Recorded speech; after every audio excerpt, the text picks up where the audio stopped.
In medical coding, it's all about the books, but how do you know which books you're going to need as a medical coder and which ones are the best, even for things like learning MedTerm or different types of coding? Well, you're in luck because today I'm going to tell you about the best books for medical coding.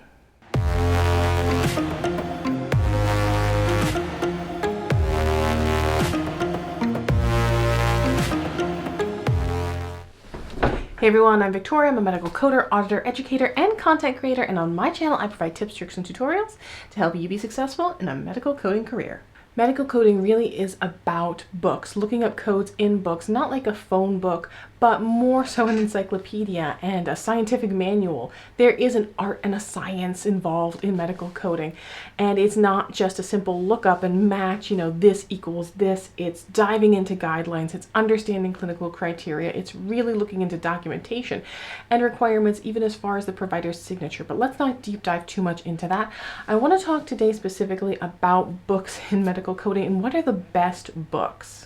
Now, some people will say, do you really still need books in medical coding because you can look stuff up in the EMR? Well, yes, but first and foremost, anyone who wants to get a successful career in medical coding has to be certified as a medical coder through either AAPC or a HEMA. And in order to even sit for those certification exams, you need paper books and you need to understand how to utilize the paper books. Now, once you get settled in as a coder in a position, if you want to get ebooks or just use an encoder tool, you can, but a lot of coders these days still do prefer paper books. Actually, I have the ebook version and the paper version of the CPT manual, and I do prefer the paper version. Even though I am more of a techie person, I keep things on my Google Drive.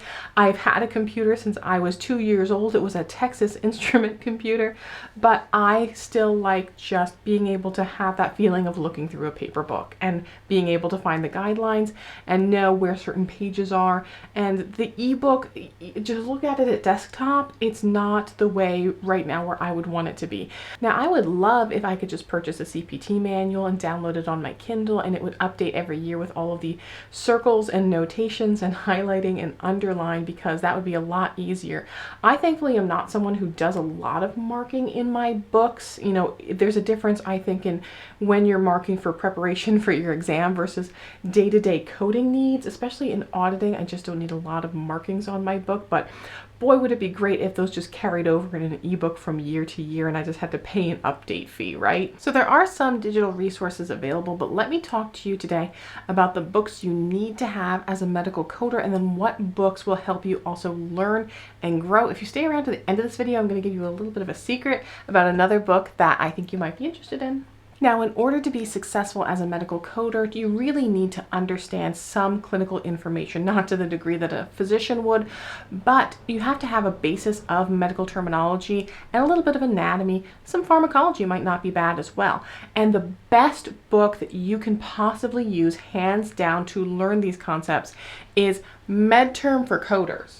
Medical Terminology and Anatomy for Coders is hands down the best book that you can get for MedTerm and anatomy. I'm going to link in the description below, so make sure you check it out. All of the links to all the books that I'm going to discuss in this video. So what I love about this book is it gives you clinical scenarios, it gives you little snippets of medical records, it gives you ICD-10-CM guideline alerts, PCS guideline alerts, CPT scenarios. It gives you, like you can kind of see here, these little patient case scenarios where it kind of has a mock EMR and shows you the information as it might look in a medical record. There are exercises throughout and the answers are all in the back, so you can definitely check your progress. It is a perfect one for self-study or to supplement if you're in a course where maybe you're struggling a little bit and need something else to help you out specifically as far as what you need to know for medical coding. This is it. There is a 4th edition available now, so I'm going to actually link that 4th edition because that's the newer one. I have the 3rd edition right now. Now, of course, for the coding itself, you're going to need code manuals, but depending on what type of coding you're doing or learning, you're going to need different books. So there's professional fee coding where you need CPT, ICD-10-CM, and HCPCS. There's outpatient coding where you'll need those as well. Then there's inpatient coding where you have to know ICD-10 PCS. And then risk adjustment, you're just working with ICD-10-CM. So I'll go through some of these books and I'll give my recommendations. So let's start with professional coding because that is the most common one that medical coders get into is professional fee coding, coding for physician services, where you need a CPT, an ICD-10-CM, and a HCPCS. And that is for both the CPC exam through AAPC and the CCSP exam through AHIMA.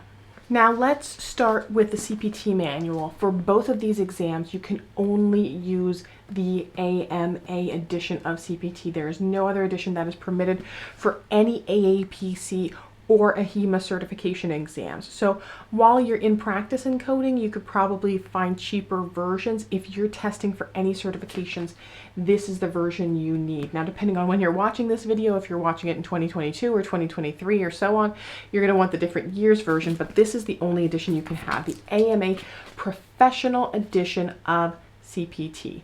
There are other editions out there, but what happens is because the AMA licenses the CPT codes and the guidelines as well, they will license them for cheaper without the guidelines. So you will find cheaper books, but then they don't have the coding guidelines. I think they usually refer to them as the expert edition. And I think that the reason they call them the expert edition is, I guess you're such an expert, you don't need the guidelines anymore.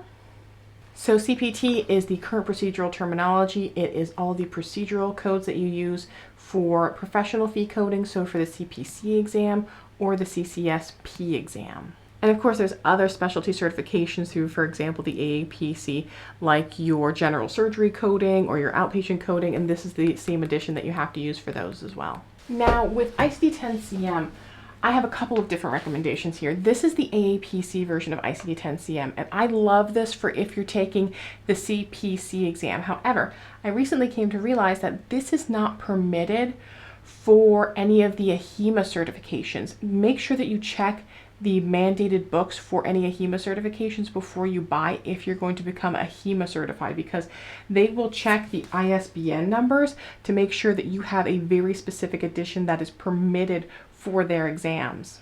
So this is great for the CPC exam because they include a lot of information that is specifically for the CPC exam, things that they like to test on. So some additional anatomy pictures, there's some additional grids that they have in the guidelines that help you with your code selection. So it's great for when you're testing for your CPC, but again, you can't use it for AHIMA certifications. It's also not great, and I think they're going to change this in next year's edition, 2022. It's not great for risk adjustment coding because there are guidelines that are in the front, and it's easier when you're in risk adjustment or really doing anything if they also put the chapter specific guidelines in front of the chapter, which they don't for this edition. So if I'm looking at something for Chapter 3, which is diseases of blood and blood-forming organs and disorders involving immune mechanism, codes D50 through D85, and I'm like, hey, I wonder where the guidelines for these are. I have to look all the way to the front, versus in a lot of editions, they have them right at the front here in front of Chapter 3. So I have those guidelines right there handy in front of the chapter. If you are testing for something other than the CPC, my second recommendation would be the Optum 360 version. They make a really good edition of the ICD-10-CM manual. Now, as far as HCPCS, most of the certification exams don't ask a lot about HCPCS, the Healthcare Common Procedural Code. So a basic edition like Optum 360 will do fantastic for whatever your needs are for the handful of questions you're probably going to get for them on the exam. So HCPCS codes are things like durable medical equipment, drugs. There's some insurance-specific codes. For example, Medicare has their own codes for administration of a flu shot.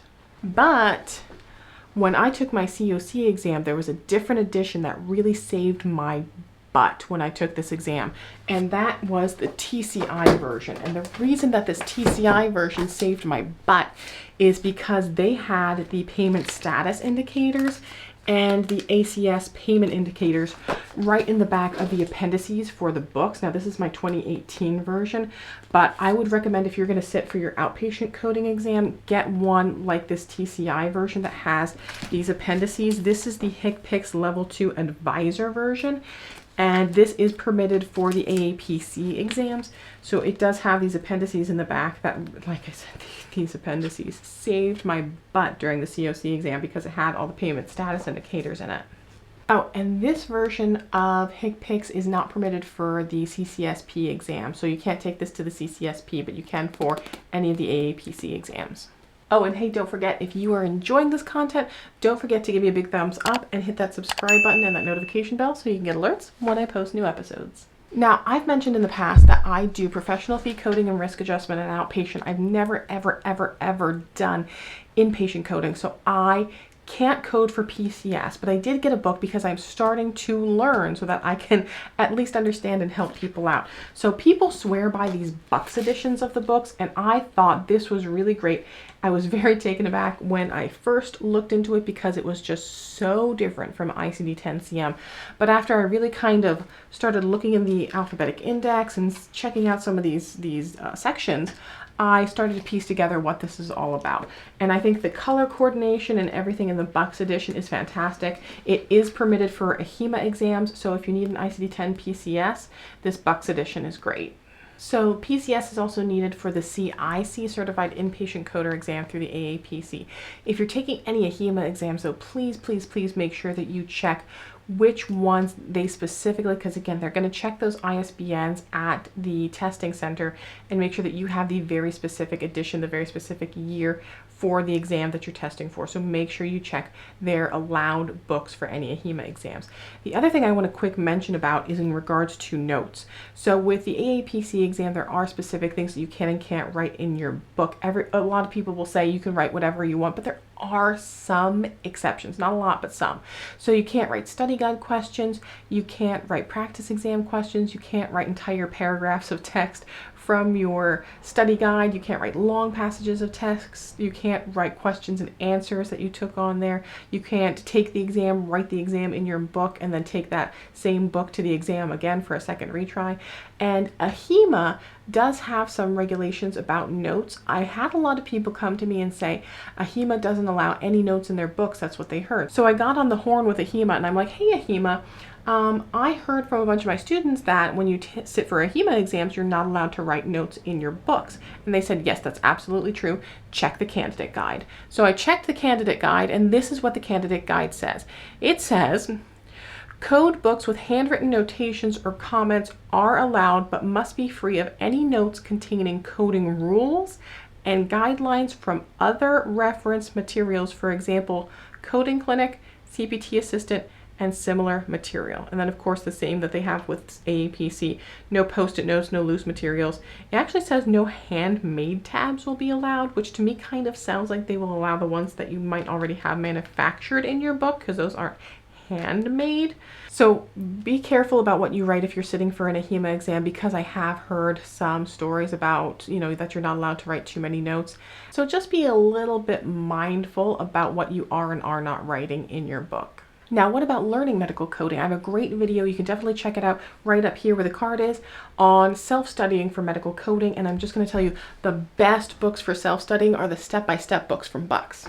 They actually have these now in a bundle set, and I will link the bundle below. So this workbook will tell you everything that you need to know in order to study for medical coding, for professional fee coding, and then there are questions throughout here. There is a supplemental workbook. The workbook only has the odd number answers in it though, so you can't check your answers for the even ones. Now, I did reach out to Elsevier recently to ask them, if you're self-studying and you just bought this workbook and you don't have an instructor, how do you get access to the answers? Because typically they just leave that to instructors, because they might not want students in a formal classroom potentially cheating or what have you if they have all of the answers to the workbook. So if I get a response back from them, I will leave it in the description below of how you get access to the rest of the answers. But still, practice makes perfect, and it's a great resource to have. All of the answers are in the textbook, and then the workbook is the supplement. I'll put the bundle of these because they really go together, and link them below in the description. Now, if you're interested in risk adjustment coding, which is just ICD-10-CM, this is the book you want if you're studying for the CRC exam, specifically to know what they're going to test you on for the CRC exam. And if you want training in it, I have some awesome training resources on my website, contempocoding.com. But If you just want to know everything about risk adjustment, there's another book I want to recommend. Now, this is an older edition. They have a newer one that I'll link below, but this is Risk Adjustment Documentation and Coding by the phenomenal Sherry Poe Bernard, and she's amazing, and you can tell she poured her heart and soul into this book, and it is everything you want to possibly know about risk adjustment coding, documentation pitfalls, what is it, what are the models, what's in it for physicians, what's in it for insurance companies, what's in it for us as patients, consumers, right? So this is like the risk adjustment Bible, and I will link this below. It's also available from the AMA. The AMA has all of their books now, though, on Amazon. They don't have an AMA store anymore. It's just an AMA Amazon store. Now, one thing that was instrumental to me when I was just learning medical coding was having access to the lay descriptions of the CPT codes. Now I have an encoder product where I can just type in the code and it gives me lay descriptions, illustrations, all kinds of information, survival guides, etc. on Codify. There's other encoder products you might prefer, but I use Codify through the AAPC. But in lieu of that, there are books that you can purchase that just have the lay descriptions. Now, I don't have one because I have a Codify subscription right now, but I've used one in the past that I would recommend, and that is the Optum 360's procedural desk reference. I'll put a little picture that'll pop up of it right here and link that below as well. But that is a great reference to have handy if you are trying to figure out exactly, is this the right code to match up to this piece of documentation from this provider? You can look at the lay description and go, okay, it says the provider does this and they did this, and yeah, that's what this provider did in the documentation, so this is the right code. It really is very, very helpful. They'll even tell you things in it like what modifiers you can use, what are the commonly used diagnoses for some of them. So that is a great reference in lieu of getting an encoder product. Now, if you're looking to level up in coding and you're thinking about getting one of your auditing credentials, definitely get the official study guide for that. CPMA is the credential I have for auditing. It is a great credential. It is a very difficult exam. I took it quite some time ago. I think it's actually gotten more difficult since then. This book I got last year when I was working more heavily in auditing, and it is the Optum 360 Auditor's Desk Reference. And I actually think it's pretty handy tool. It gives some tips about denial information. It gives some grids. It has illustrations, coding tips, things about bundling. So in addition to just having some more in-depth information, it actually gives you some helpful hints about things specifically for if you're working as an auditor. So again, this is the Optum 360 Auditor's Desk Reference. And if you're commonly doing audits or interested in potentially doing audits, this might be a book that you will want to look into as well. Now, lastly, I've talked about how I was writing a book. Now, that's not done yet, so don't get too excited yet. But I have started putting together some reference material. So I am someone who will lose notebooks, lose notes all the time. I have this on order. It's not here yet, but I designed a cute little medical coding notes notebook. So if you're looking for a place where you know that these are specifically where I keep my medical coding notes, you can buy this journal. It is just a blank lined journal that I designed, and that is available on Amazon. So those are all of my best medical coding book recommendations. Do you have a favorite book or encoder or resource or tool that you use in medical coding that you would recommend? If so, I would love to know about it. Make sure you leave that in the comments below. Don't forget to like, share, subscribe. I will see you guys in the next video, and until then, just keep on coding on.